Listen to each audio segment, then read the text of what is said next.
Hello everyone and welcome to my Christmas Q&A 2022. If you're new to my channel, it's not a Q&A about all things Christmas, it's a Q&A for you to get to know me. I just decided that publishing on that week at Christmas time between Christmas and New Year's is a really good idea. It's a slow week, everyone's got things going on, and it's just a nice low-key video. So thank you for joining me and welcome. So today is the day after Christmas. This year we had a little bit of a different Christmas celebration. My oldest daughter and her husband could not come from Washington, and so they stayed there with his family and had their Christmas there, which was a little bit different. And then we also, just because of scheduling conflicts and dogs that we needed to take care of, we wound up going to our younger daughter and her husband's house for Christmas yesterday. So Mom and Dad pretty much made the meal. We lugged all the food there and all the presents. And it was actually a really enjoyable time. It was nice to have them host, and it made it so low-key here. I didn't really bother decorating. I just put up our tree this year, and that's all I really have to take down. So a little bit of a different Christmas. We did our Christmas light driving around the other night on Friday, and that was a lot of fun. So because Katie and Sam couldn't be here, we took them on the phone, and so we did FaceTime with them. Every year when we go Christmas light viewing, we take Muddy Buddies and homemade Chex Mix. So they made theirs on their end, and I made, well, I didn't make ours this year, I actually bought it. I bought my Muddy Buddies and Chex Mix, but it was a really good time. And then again, yesterday we FaceTime opening presents and things together. That's a lot of ramble. I'll try not to ramble too much. Today I'm going to be answering your questions that you have for me, just whether they're general or about junk journaling or whatever. I've got 10 questions, so thank you to those of you who ask the questions. So go ahead and get yourselves comfy or get yourselves crafty. This is a great video to listen to while you craft. And then I'll meet you right back here and we'll start answering some questions.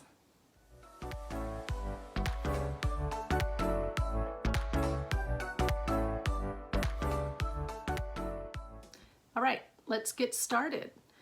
My first question asks, what is your favorite thing you've purchased this year? And I would say my new flatware set. And I know maybe a lot of you don't get giddy about silverware, but I've been wanting to replace our silverware, flatware, for a few years now, and it just hasn't been possible. And then last year, after we got done with the remodel, there were too many other things that we needed to focus on as far as spending our money, so we just didn't do it. But this year, I asked my husband if it'd be okay if the Christmas money that we set aside for my gift, if we could just get the flatware, because it was on sale for Black Friday, and he agreed. And so I have been having so much fun. I'm going to read my little notes here. I got all matching pieces, of course. I got service for 16 because, as you know, silverware somehow manages to wander off. So this way I would have service for 12 always, and then I have some extras. So service for 16. And then I got all the coordinating servers. So I've got an extra meat fork, butter knives, serving spoons, the slotted serving spoons. And then I got like a cake knife, pie server, and those kinds of things that I haven't had before. I haven't had like an all put together set. And that's honestly been one of my most favorite things. I really enjoy this pattern. And hopefully it's one that will remain open, that if I need to replace pieces down the line, I can do that. And then my second favorite purchase, honestly, it would have to be the zero gravity chairs that I bought this summer for the patio. The zero gravity chairs, so that when you recline, they just kind of hold you in position. It's like having a recliner on your patio. So that would be my second favorite purchase. My next question. What would be the greatest scientific invention of your lifetime or in the future? Well, currently, I would say one of the greatest scientific inventions, honestly, is the internet. And for all of us who lived before the internet and then had to live through dial-up connections, you have to, I think in some ways you might agree with me that the internet and faster speed and just being connected in ways that allow us, like now, we wouldn't have YouTube without the internet. Then we can communicate with each other and meet people that normally we would not have met, and it kind of allows us to move across space and some of those limitations of travel and distance and just communicate with each other. And then in the future, my dream not being a scientist or having any way to make this happen, this is my dream. I think it'd be wonderful if every home on the planet were powered by a combination of solar and wind technology. I believe that just about everywhere on this planet usually has sunshine and usually has wind. And what I see is every house, every dwelling would have some kind of solar panel system and then a small wind turbine by 4 or 5 feet that could catch wind and generate power, and every dwelling would be sustainable and have power, and then that would allow places to have fresh water that currently don't have fresh water, or perhaps to grow a garden, or just have basic electricity and heat and cooling. I think it would be really nice if in the future every home was self-sustaining as far as power. I think it would improve the quality of life for everyone on the planet if that could be a reality for everybody. Where would I live outside of the US? This is question number 3. Well, first, Scotland. I'd like to give that a try. And my second choice, if not cold, windy, gray, Scotland, would be somewhere warm and mild, not too humid, not too hot, just enjoyable. And I'm still looking for where that place might be. I'm not sure where that would be, but that would be my second choice. Next question. What advice would you give to someone interested in opening an Etsy shop for the first time? This is a very lengthy answer, and I took lots of notes. I wrote all these out in advance, so I think I just kind of want to read from my notes because that allowed me to remember everything I wanted to tell you. So the first thing I would say is to learn from others, get yourself educated, watch YouTube videos, read articles. When I started my shop in 2015, I just jumped right in. I didn't do any of that, and I don't feel like there was maybe as much information out there. It was still kind of new itself. I also wasn't watching YouTube at that time. I had heard about YouTube, but I wasn't really a habitual watcher. And so I didn't realize that that could be a resource to learn about it. I just jumped in, and my daughter suggested I try it. So I thought, oh, let's see what happens. And that's not really the best approach or business model if you're wanting to run a successful business. The second tip, know your limits and what your resources as far as time and energy and the amount of time it requires, because it takes time to make product. I would highly recommend you have your product already produced before you start listing, and don't try to always be playing catch up, because then you get in a situation like maybe you oversell your orders and you cannot fill those orders, and then people get mad, you get bad reviews and complaints, and then Etsy shuts your shop if you don't have a high enough satisfaction rating. So know your limits. How long does it take you to make that product? And then it's not just making it, you've got to photograph it, you've got to write the listing, you have to be willing to pack it and ship it and have those materials. So there's a lot more to having a shop. You need to have a place to store your product and all those shipping supplies that you're going to need. So just be aware of those things. You are the I, as in you're it, because there is no team. So there's no I in team. There's no team in you being a solopreneur, basically. There are really good resources out there, and actually one of them that I would recommend for running a business, because I listen to Dave Ramsey. He has got the Business Boutique. Christy Wright. She has a podcast. I don't know if she has a YouTube channel. She's got her book, Business Boutique, and that would be a great place to start, is to read that, because she'll walk you through the steps on being a successful business entrepreneur. And her mom was one, so she knows what she's talking about, but they'll also help you to do it without feeling like you have to run out and buy a credit card and incur lots of debt. You don't have to do all that, but she will walk you through your business plan and business model. If this shop is successful, you may eventually need or want to hire an accountant or have someone that can help you with the shipping and packing. Tip number 3, have a plan and some goals to reach that will keep your shop fresh and keep you focused on what's effective. And along with that, don't be afraid to drop something that maybe you love it, but it's not selling and it's not appealing. You just have to let it go. And I'm a bit of an emotional seller, not a business mind seller, and so I tend to make things I like, but that's not really the best Again, not the best business model because that may not appeal to other people. If it's not selling, then why are you making it other than to feel good? You know what I'm saying? Number 4, the more listings you have on your Etsy shop, the more traffic you will get. And I have tried having few listings, and I have tried having a lot of listings. When I was talking about know your limits and how much time, definitely they allow you 10 listings at the beginning, and I would say for sure have 10 items, 10 listings, and go beyond that to 20 or even 25 when you first start your shop. Etsy will give you a push because you're new, but then it will tail off, and then if traffic and interest, you can't generate all that interest, it will stop recommending you, basically.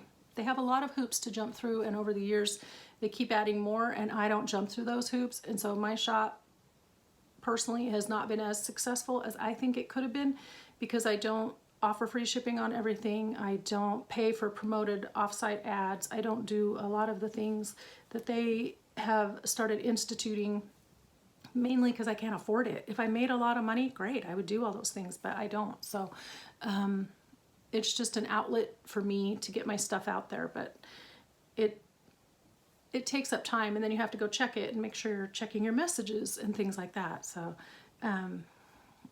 you know, the more listings, the more traffic. Now, when I was earlier years and I was trying to think of things to sell or things that I wanted to make, I did notice a noticeable increase of traffic at 100 listings, and then really the sweet spot, 140.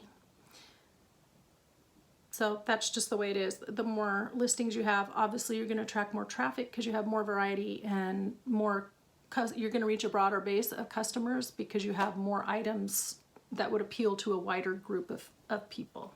I hope that makes sense. So start with your 10 to 20 listings, and then if you have variations, you're making the same item but maybe in different colors, or you want to personalize it, that's a variation within that listing. So don't do separate listings like I have this hat in blue, there's one listing, I have it in purple, here's another listing. Do that all in one listing and just blue, red, pink, purple, those are your variations. And then that allows you to expand your inventory and your product that you're offering without having lots of listings for the exact same item, if that makes sense. So start with your lower number of listings and then build up over time to a higher number. But really, I really found 140 to be a great number. And then hopefully you'll get enough sales that you can hire somebody to help you with shipping. Because personally, I get tired of all the shipping and boxing and all of that. I feel like it takes up a lot of my time. I just want to make stuff. But anyway, get really good at promoting yourself. Other options for networking, of course, Facebook. You can have your own Facebook page and sell from there. Facebook, what I noticed, basically you have to ship it out within 2 days, and they don't care if that second day is a day when the mail runs or not. Like Sundays, I don't ship on Sundays because to me that's an important day to keep separate from everything else throughout the week, and they don't care. If it doesn't say that you've shipped your product in 2 days, you don't have any options. Whereas on Etsy you have, you can pick your options. Will it be ready in 1 to 3 days? Will it be ready in 3 to 5 days? I generally pick 3 to 5 days because I can typically get something out within 3 days, but I like to give myself that extra time. And then I almost always get it out sooner, within 2 to 3 days. But if I say that, almost invariably something will happen and then I'll feel really rushed, you know? So for me, that's what I do. But Facebook makes you get that out within 2 days, no matter what. Promoting yourself also on YouTube. TikTok is a great option. Instagram. Where else? You know, any of those places.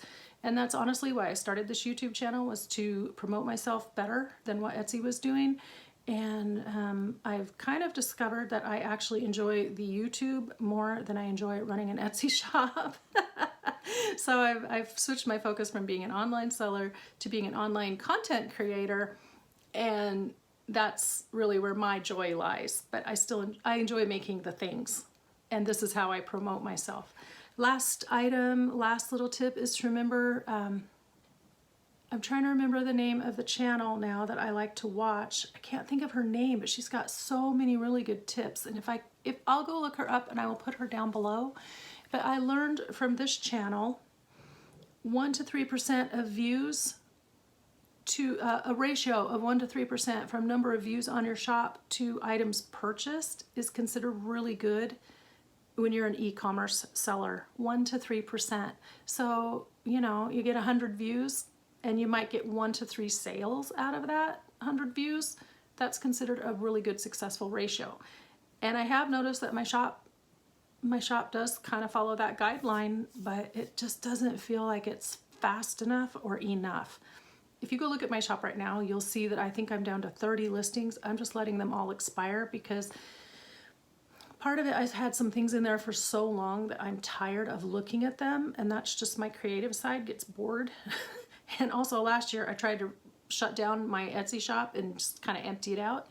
Well, then I went on vacation. I put it in vacation mode, and when I came back, Etsy stopped promoting my shop completely for like 2 months straight. It was just dead in the water. And then I tried to have a couple of YouTubers, bigger YouTubers, promote it, and one was able to, and the other one, the message got lost.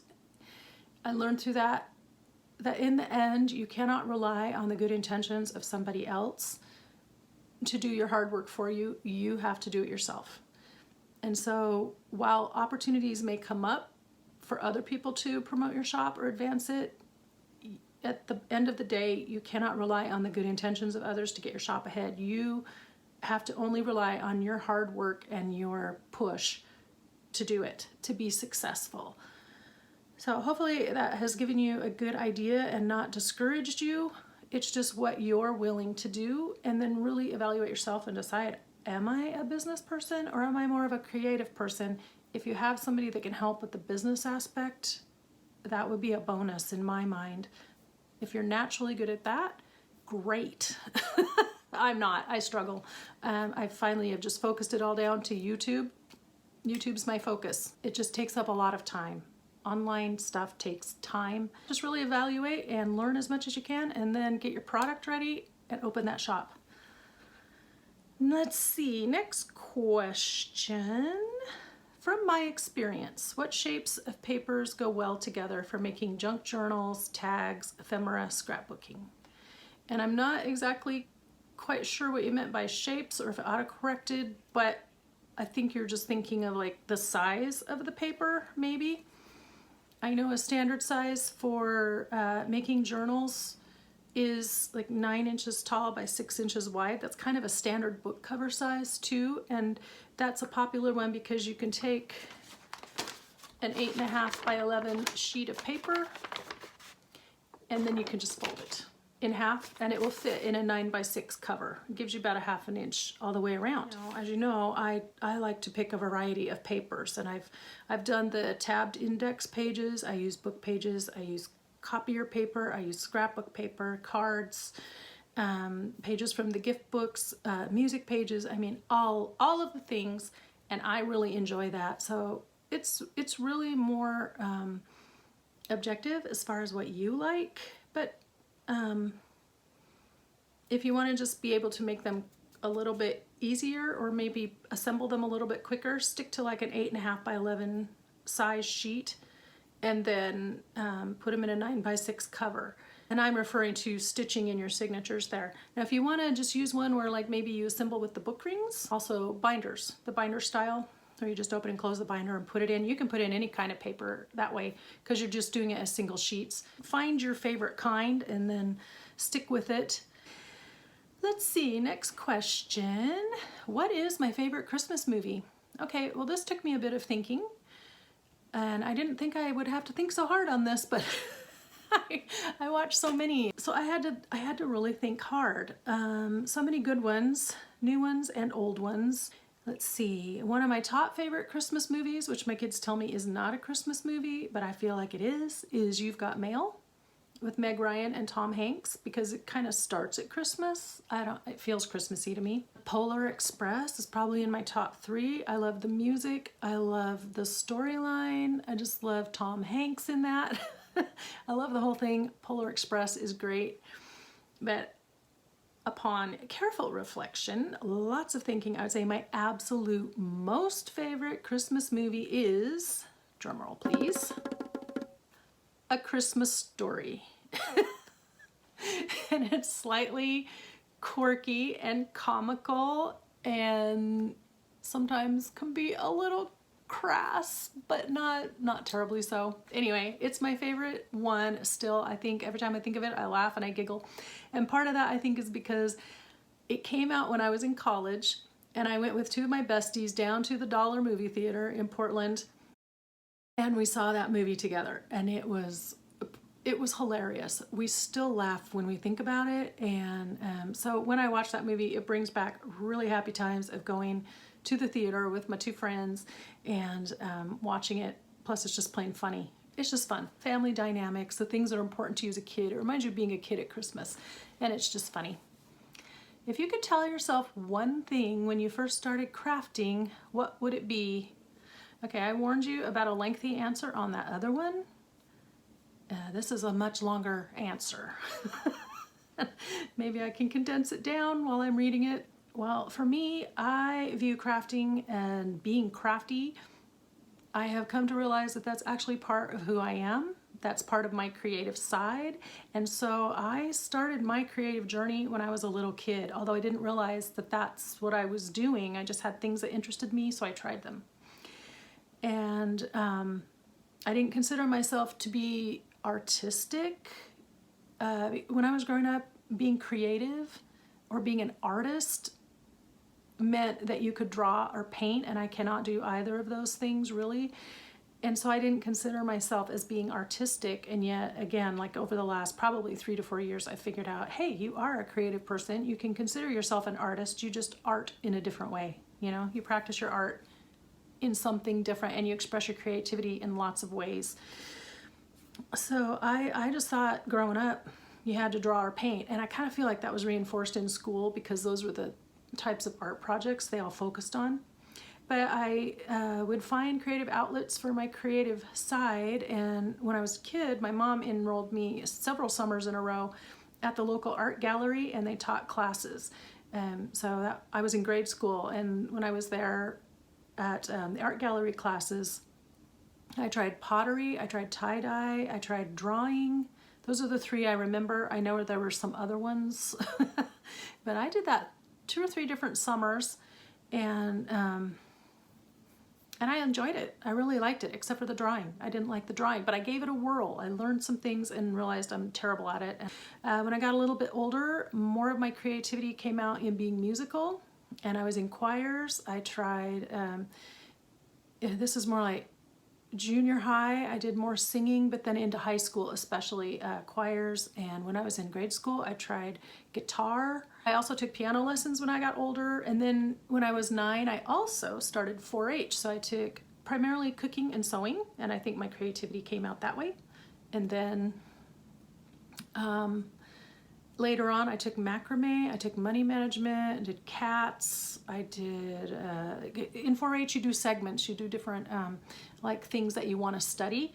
And so it's kind of funny that money management was in there because later I worked for a bank and a credit union, and I like working with money. I have learned that over time.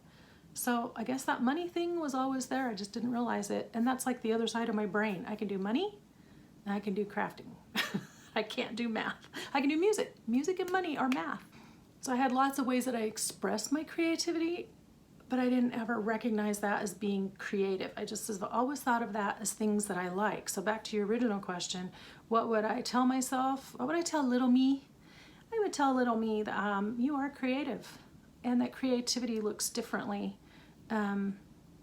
Because as I got older, then I started, I've dabbled in gardening, and because I want my yard to look pretty, and I took care of my house, and I enjoy decorating, and I took up like learning how to paint the walls, and I took a class in upholstery, tried to reupholster a chair when I was about 5 months pregnant. Didn't go well, and we paid the guy to finish it, and I learned I don't ever want to do that again. These are valuable lessons. Anyway, so I would tell little me to try all the kinds of crafty things that interest me, and that being an artist, being creative or artistic or crafty has a very broad definition. It does not look the same for everyone. And there is no one single way to make art. There is no one single style or technique that makes my art good or that means I am an artist.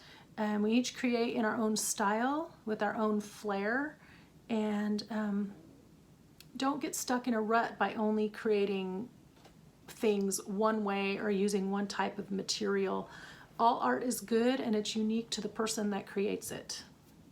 So I've finally come to realize that there's more than one way to be an artist, and therefore, since I am not in the working stage of my life, I've devoted more time to my crafty creative side over the past 5 years, and I've enjoyed it. I'm glad that I've had the opportunity to indulge in that, because it's not going to last forever.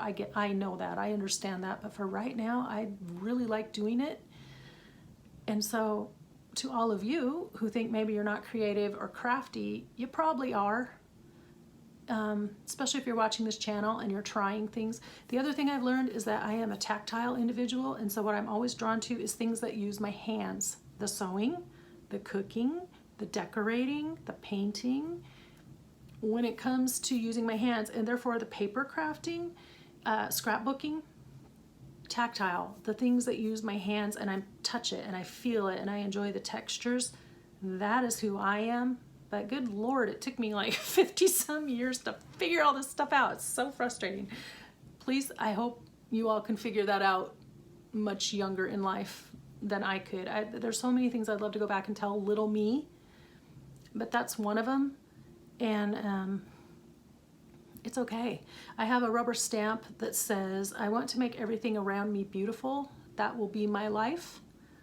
And when I first read that statement, I finally realized that is me. That is what I like to do. I like to make things pretty, and I want everything around me to be pretty and beautiful. That will be my life. And so I've kind of embraced that. What are some of my Christmas traditions that I do at home? Well, I referred to one at the beginning. We started this when my kids were younger. This isn't something that I did growing up, but we do like to drive around and look at the Christmas lights. I don't remember at what point the Muddy Buddies and the Chex Mix got to be part of that. I'm thinking it was when they got old enough that I would let them eat in the car, but they still, 4 grown adults make a big mess with all the powdered sugar from the Muddy Buddies. We stop at Dutch Brothers. If you're in the Pacific Northwest, you know Dutch Brothers coffee shop, and we get everybody a coffee or hot chocolate or whatever it is that they want to drink, and we drive around. That's one tradition. I enjoy playing my Christmas music, and especially growing up, I would start it at Thanksgiving and then play it all the way through New Year's. And watching Christmas movies, of course. One of our favorites is the Charlie Brown Christmas movie. Holiday Inn, White Christmas, Miracle on 34th Street, It's a Wonderful Life, Polar Express. Love to watch Christmas movies. One of them, when it's time to pass out the presents, one of us puts on a Santa hat. Now, a lot of these traditions have grown up since I had kids. I didn't grow up doing any of these things. My parents didn't even put Christmas lights up. I'm the one, I came home from college, I was like, Dad, we need to put up Christmas lights on our house because it's Christmas. and so he very, very nicely, as a good dad should, went out and started helping me put up Christmas lights, just one row across the front of our house. And then every year after that, he kept putting them up. So I guess I started something. And then also I do enjoy stockings, and I again initiated that when I was in college. I had a Christmas job one year selling Christmas trees, and so while my brother and I we did it together, and the guy that hired us, he had us in a little RV, like a little bigger than a camper, but not very big enough for 2 people RV. And so he put it up on the lot with the trees, and then we were there 24/7. And then there was a little drugstore there called King's, and so I went over to King's a few times and found so many cute things, and I decided that year we're gonna have stockings. I'm gonna surprise my family with Christmas stockings. So I had a lot of time to kill, so I started the tradition of Christmas stockings that year, and still probably is one of my favoriteest Christmas memories. Got up real early, I put out the stockings, and you have to remember, like, we never had stockings growing up. That's just not something my mom did. But apparently my dad grew up with this tradition, and I found some cool stuff that year to put in stockings. And one of his favorite pie was pecan pie, and I had found these little pecan pies, so I put some in his stocking. So we all wake up, and this is why it's my favorite memory, because my father, who was probably in his 70s at that point, came out and his eyes just lit up, and he was the biggest kid on Christmas that day. He was so excited because he had a stocking, and he would stick his hand in to see what was in there, and then he'd pull it out, and he was like, wow, and he was just so excited. I put their names on each one of them with glitter paint. I just bought these basic stockings.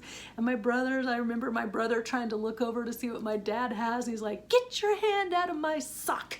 He's like, oh, it was truly the funnest. I guess that was the great beginning to a really fun Christmas tradition. So obviously we've done stockings with our kids, and Christmas stockings is definitely one of my more favorite traditions. And I always have that fun memory of my dad, who just turned into the biggest kid that Christmas day with his stocking. So that was lots of fun. This is rambly, I'm sorry. Only 2 more questions though, so thanks for sticking with me. Can you share a Christmas dish recipe for a healthy choice? Yeah, simple veggie dish was your specific request. I have several, and I make them this time of year because they are good and they're reasonably healthy. The first one, we love our roasted Brussels sprouts. We had them yesterday. These first 2 are kind of the same. You're going to prepare them the same way. So you're going to take your Brussels sprouts, you're going to cut the hard end off, you're going to chop them in half, and then you're going to lay them down on a sheet pan with the cut side down, and drizzle a little olive oil on them. And by a little, I mean like maybe a tablespoon, maybe a tablespoon and a half. It depends on how many. Like if you start with a pound of Brussels sprouts, that makes enough for 4 of you. And then we put a little garlic powder on ours. You could do garlic salt, you can do thyme, you could do just salt and pepper, whatever you want. Lemon pepper would be really good. Yes. And roast 20 minutes at 425, give them a good stir, and go another 10 to 15, just depending on how crispy you want them. Those are really good. And then the same thing, roasted root vegetables, same process. Did this at Thanksgiving. Beets, turnips, parsnips, carrots. I use sweet potato. The recipe calls for white potatoes. Anything that you want, really. Did I say turnips? You chunk those up, so you want about 1-inch pieces, maybe a little bit, 1 1/4 inch. Same thing, just put a little olive oil on it. You're gonna put some rosemary, you're gonna put some thyme, you're gonna put, what else did I put? I think some parsley. And then again, the same process, 425. Those go about 40 minutes. And that one might be at 400. And that one I have a recipe link for. I'll link it down below. I'll find one for the roasted Brussels sprouts, because we serve ours with the garlic aioli, and it was really good. Another one is Lemon-Dill Carrots. It's a Weight Watchers recipe, and I'll give you the link for that. But basically, you're gonna steam your carrots, and you're gonna take some butter, just melt a little bit, add some dill weed, dried dill weed, and a little bit of lemon juice, and mix it all together, and it's so good. And most of the time I leave out the lemon and just do the dill and add a little salt. I taught my son-in-law to eat carrots this way. Now he likes cooked carrots. And then the last one, I have one for an herbed turkey breast, and it's just the breast. And you're gonna make a paste of your olive oil, rosemary, thyme, a little bit of salt and pepper, a little bit of lemon juice, a little bit of garlic. I make a paste, and I rub it on the outside, and you're supposed to rub it, lift up the skin and rub it on the inside. And then I put a little bit in the cavity, and then you roast your turkey breast. And that one's really good because it's turkey, which is good for you, and it's juicy. Oh, it's so good. And then we serve it with the carrots and the roasted root vegetables at Thanksgiving, and it's really good. So those are good. I'll put links for you below. I may have to type out the herbed turkey breast because that was given to me and it was copied from a magazine, so that was ages ago, but I make it all the time. It's really good, and you can also do the same thing to chicken. If I were a superhero and able to give one gift every year to the people I love, what would I give them? Oh. I'm not sure if you meant like a physical gift. Actually, if I could give a physical gift, well, first of all, I would give them all solar and wind energy. if I could do that. Everybody, not just people I love, this whole world, everyone would be energy sufficient, self-sufficient for energy. And then with that would be the gift of clean water. But people I love, if I was a superhero and money were no object, let's all get a car. And probably a hybrid. So again, we're not burning fossil fuels. And if it was something more on a emotional, mental, like your character or your spiritual level, I would give everyone the conviction to help others when it's in their power to do so. If you have the ability to help somebody, you, in my mind, are obligated to do it. You just do it, no second thoughts. I'll give everyone that conviction, and then more specifically to my family and friends, good health, supportive community, a good sense of humor, because I really don't understand people that cannot laugh at anything. I don't know what's wrong with them, but they drive me nuts. Anyway. And then, more specifically to my immediate family, and I had the ability to do this, no more skin allergies, eczema, hay fever, dietary tummy problems, any of those things. We'd all be healthy. We'd all just enjoy what we eat and our skin would feel good all the time. All right, so that is a wrap, and I have managed to turn probably a 20-minute session into 47 minutes, so we'll try to cut out some of that in the editing. Yeah, so guys, thank you for joining me today. I hope that you had a wonderful Christmas, and I hope that you're looking forward to a fun and enjoyable new year in 2023. I'm going to kick off the new year with us learning something new, so come prepared for that. And I don't think I'm going to do that Friday. I might do that for next Wednesday. We'll see. That'll be the new year, right? Yeah, all right, so this was fun. Thank you for making me think once again, and keep your questions cooking so next year we can do this again. And until next time, everybody. Oh wait, I have a quote. There's one more thing. Our quote for the day: cultivate relationships that will endure. I think those are wise words. It was found on my Panda Express fortune, but I think it's a really good one. Cultivate relationships that will endure. Don't waste your time on people that are not going to pour back into you. Yeah, cultivate the relationships that endure and that feed you, and that you can pour yourself back into them. Okay, so now until next time, be inspired, do something creative today. This is a great week to be creative, because like nothing hardly ever happens between Christmas and New Year's week. I love it. It's probably one of the best things I like about this time of year. It's a very low-key week, no expectations. All right, I will talk to you in the next video. It's been a pleasure to see you face to screen. And I look forward to doing more crafting with you in the new year. Talk to you later. Bye-bye.